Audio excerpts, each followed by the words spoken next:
Hey everyone, it's Evan, the blind strength coach from K-Enable Fitness, your fitness resource for the blind and visually impaired. And now I know that I tend to skew a lot with talking about my own training towards strength training and maybe a little bit of bodybuilding here and there because I compete in strongman. So obviously I'm going to be skewed a little bit that direction. But I wanted to highlight some of my other training history and how I was able to get ready for some different events even with a visual impairment. Now I was really into CrossFit starting back in 2011, I think it was, when I started doing that most of the time. I was doing 3 workouts a day and all that fun stuff. Got really into Olympic weightlifting because of that as well. Did some little competitions with each of those.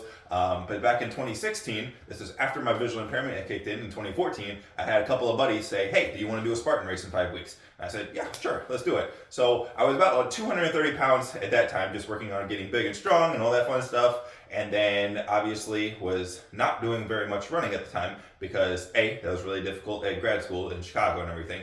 Just getting around the city was difficult. And B, I was very focused on more the strength and getting bigger. So I had to bring down my weight from 230. I wound up getting it down to 205 in those 5 weeks, obviously changing my diet and that stuff a lot. I'm built very skinny though, so weight really falls off of me really easily. And then I started doing a ton of cardio training very explicitly and running for that. So it was pretty easy to lose the weight and go back to my usual skinny self. It was just less force feeding and we were pretty good to go. Now the training had to change an awful lot. So I was having to focus on getting used to running again, and then also being able to really push the paces as well. So a Spartan race, the one we did, consisted of about 24 different obstacles and then 8.5 miles of running in there. And it wound up being a very, very muddy slog through a lot of it as well. So what we had to do is get used to sprinting, getting used to being able to recover faster and do obstacles in between runs.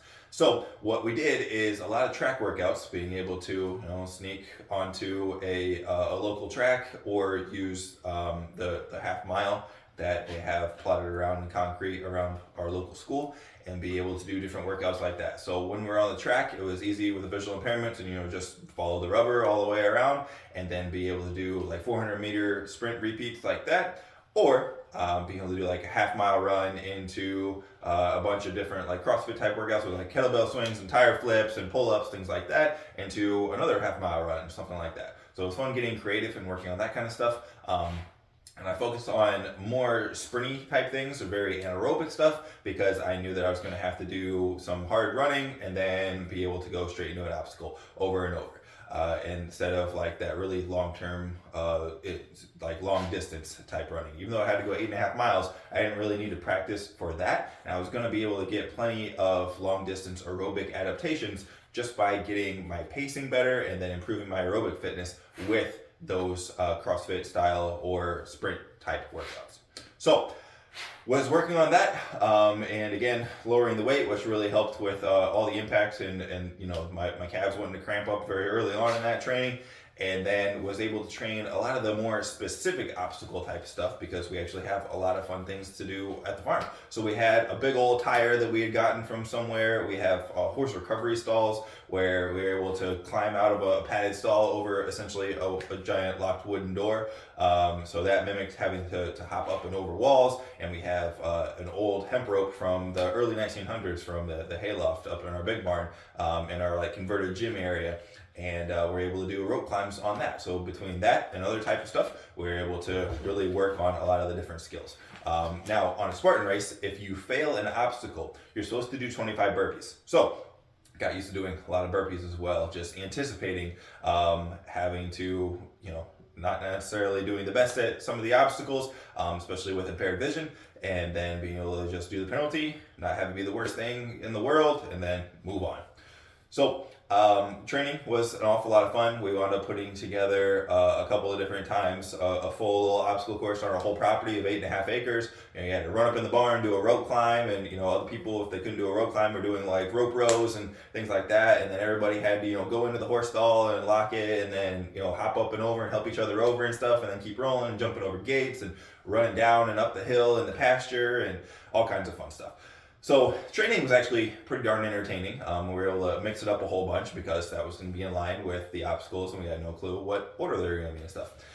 So wound up getting to go up to near Chicago and do the race with my buddies Tommy and Sean, and we had a great time. So I was, really slowing them down probably the whole time, because it's very difficult running and keeping calm when you have visual impairment, especially since, obviously I wasn't using my cane in the muck and the slime and going underwater and all that stuff, and just tapping through a muddy field wouldn't have exactly been very efficient either. So it was just trusting that each step fall was going to be decently safe.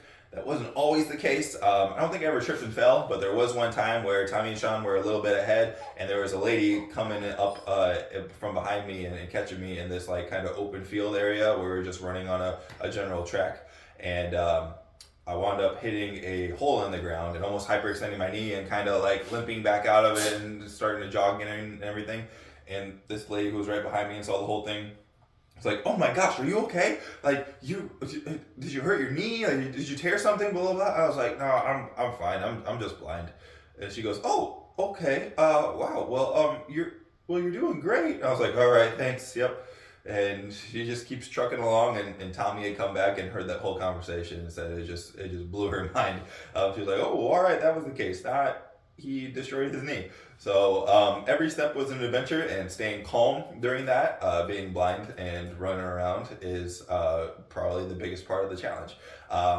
But there was a couple key things that I had worked on or had already developed through previous training that were the most helpful with overcoming some of the obstacles. So pulling strength was incredibly important, whether it be to do rope climbs or to be able to pull yourself up and then over a wall, and then obviously pressing yourself up, with your belly off of the wall and getting over and stuff. Dips were really important for that as well. Push-ups and burpees also really crucial for being able to do the penalties, or again just have that pressing power to do different stuff. And then different strongman type things.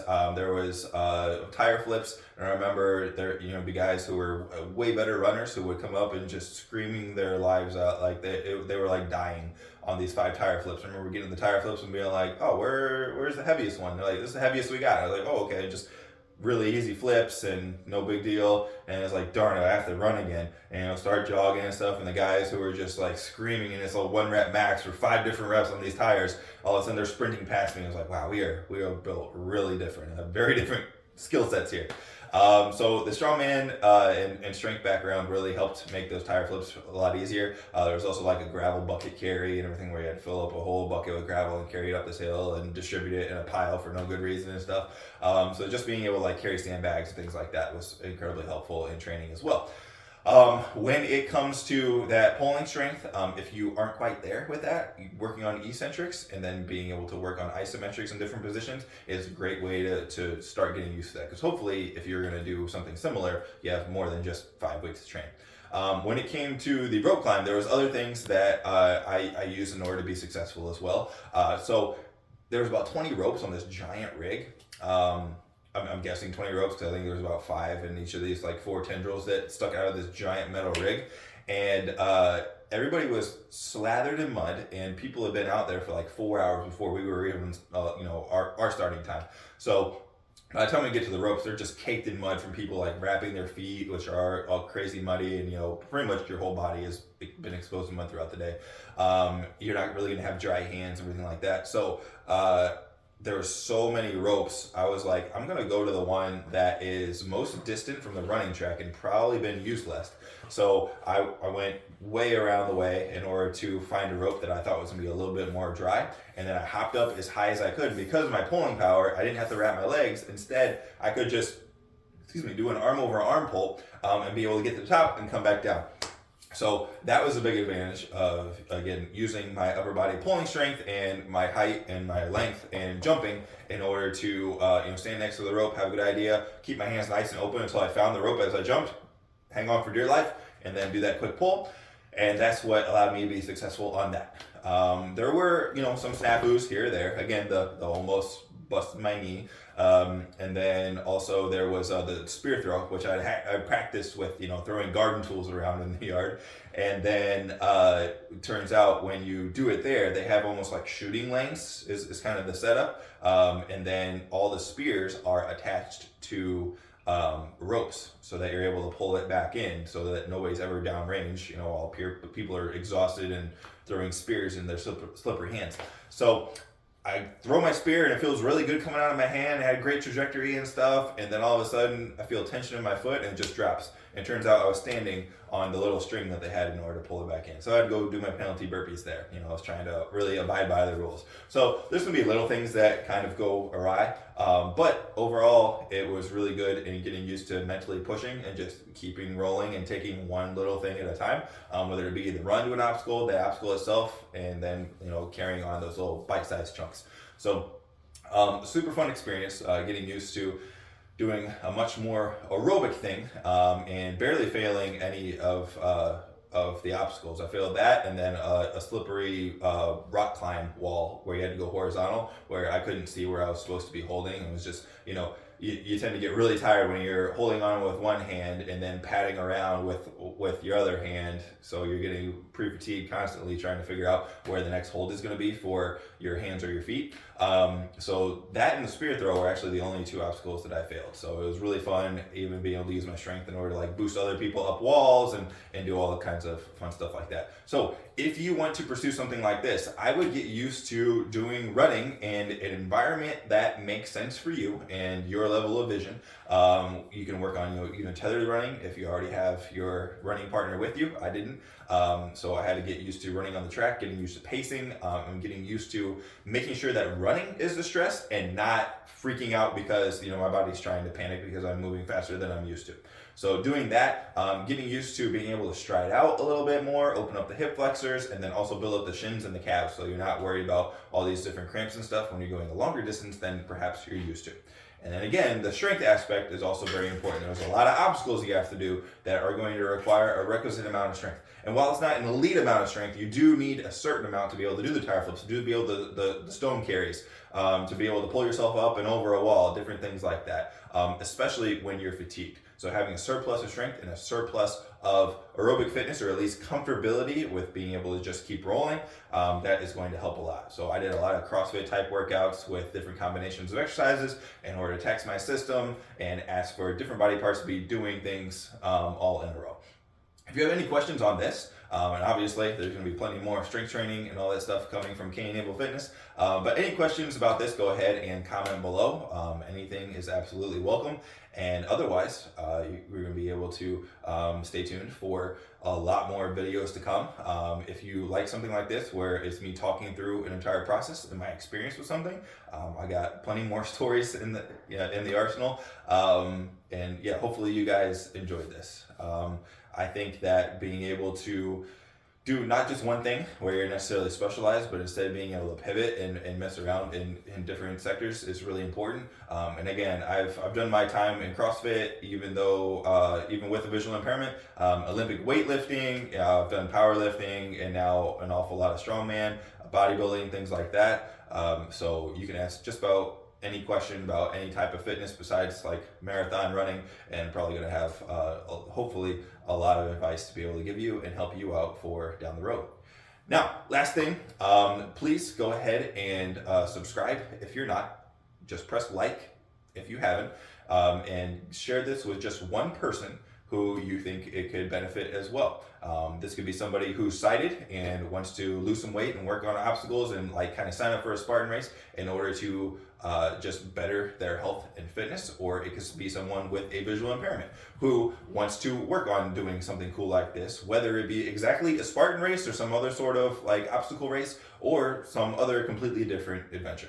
So the whole point of K-Enable Fitness is to be able to spread different ideas of accessibility, and hopefully, me walking the walk and being a guinea pig for you guys can be really helpful in that venture as well.